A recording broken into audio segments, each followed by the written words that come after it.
comes after, what, 1.2? Building communities, about social networking, users creating their own environments online. Using your website to find really easy, pretty girl. Web 2.0 is the shiznit.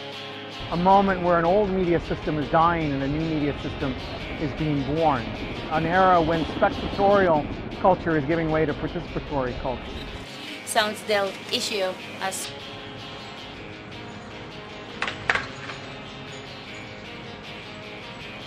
From my understanding, this is the Internet number 2, which is basically just like Internet number 1, except without the porn. It's shaped as much by the decisions made in teenagers' bedrooms as it is by the decisions made in the Viacom boardroom. In the presence of this platform that invites people from around the world to participate.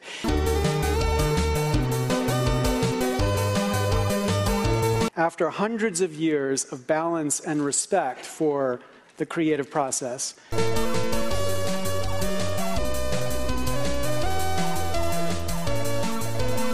there's been an explosion in a new approach by the law to these efforts and expressions of creativity. I don't agree with the copyright laws, and I don't have a problem with people downloading the movie and sharing it with people, as long as they're not, trying to make a profit off my labor. One of the questions that I have is, in the world of user-generated content, is anything less than 100% licensing really going to drive a compelling business model?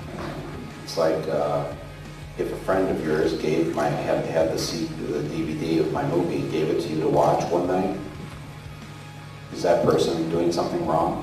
The Copyright Act is still largely set up to facilitate licensing, creation, distribution, performance, sort of in traditional physical settings or in physical embodiments of the works.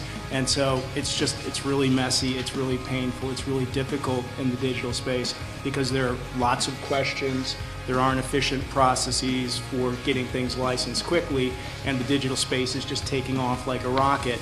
And there just aren't enough hours in the day to do what is literally required under the current set of laws. And that's always been okay, right? You share things with people.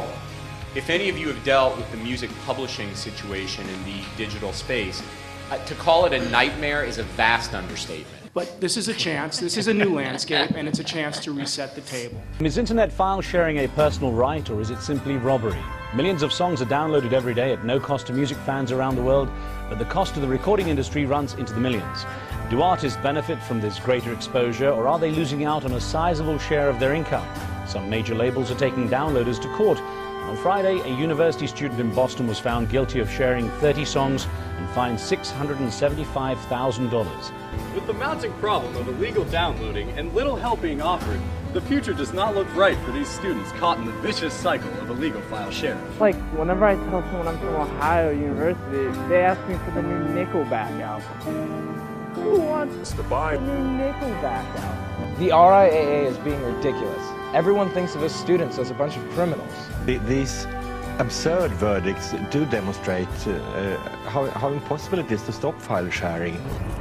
But we do so much sampling today. I mean, so much music is sampled from something else anyway. I don't think the existing copyright laws and piracy laws adequately take that into account. The only way to stop file sharing is to monitor everybody's private communication, and that's simply not an acceptable price. From Ohio University to a campus near you, spread the word and the